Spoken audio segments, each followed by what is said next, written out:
পাওয়া গিয়েছে যুক্তরাষ্ট্রে নিহত হওয়া নাহিদা বৃষ্টির সন্ধান। কত শত স্বপ্ন আর আশা নিয়ে পাড়ি জমিয়েছিল কিছু অর্জন করবার জন্য। বাবা মা আর ছোট ভাইকে আবার দেখার আশা ছিল চোখে মুখে, কিন্তু সেই ফেরা আর হলো না, হবেও না। নদীতে ভাসমান কালো পলিথিনে পাওয়া এক খণ্ডিত ও গলিত লাশের টুকরো হয়ে শেষ হলো সব স্বপ্ন।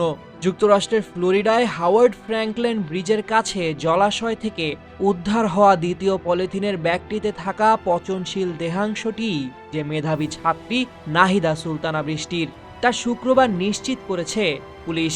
এর আগেই পাওয়া গিয়েছিল তার সহপাঠী জামিল লিমনের ক্ষতবিক্ষত ও খণ্ডিত লাশ।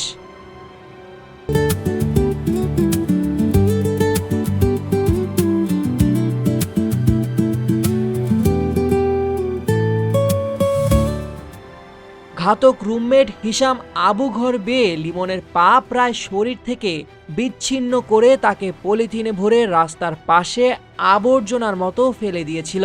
নাহিদাকেও ঠিক একই নির্মমতার শিকার হতে হয়েছে। দুজনের শরীরেই ছিল অসংখ্য ছুরিকাঘাতের চিহ্ন, যাকে খোদ ফ্লোরিডার শেরিফ নিছকই বিশুদ্ধ শয়তানি বলে আখ্যা দিয়েছেন। নোয়াখালী বিজ্ঞান ও প্রযুক্তি বিশ্ববিদ্যালয় এবং বুয়েটের গণ্ডি পেরিয়ে সাউথ ফ্লোরিডা ইউনিভার্সিটিতে কেমিক্যাল ইঞ্জিনিয়ারিংয়ে ডক্টরেট করতে গিয়েছিলেন নাহিদা। ভাই জাহিদ প্রান্তের ভাষায় নাহিদার আজন্ম স্বপ্ন ছিল পড়াশোনা শেষে দেশে ফিরে সমাজের জন্য বড় কিছু করার। গত 16ই এপ্রিল নিখোঁজ হওয়ার পর থেকে যে পরিবারটি পথ চেয়ে বসেছিল, আজ তাদের জগৎ যেন পুরোপুরি উল্টে গেছে। মায়ের বুক ফাটা আর্তনাদ কিছুতেই থামছে না, আর বাবার রক্তচাপ নিবিড়ভাবে নজরে রাখতে হচ্ছে।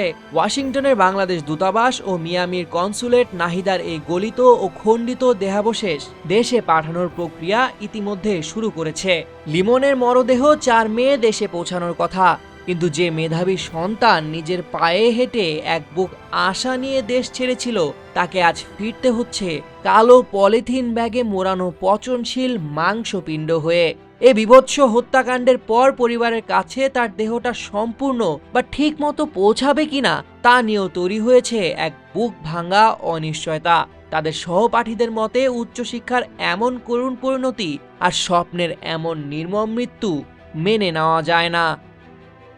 সামিউল জয়, 21 টেলিভিশন।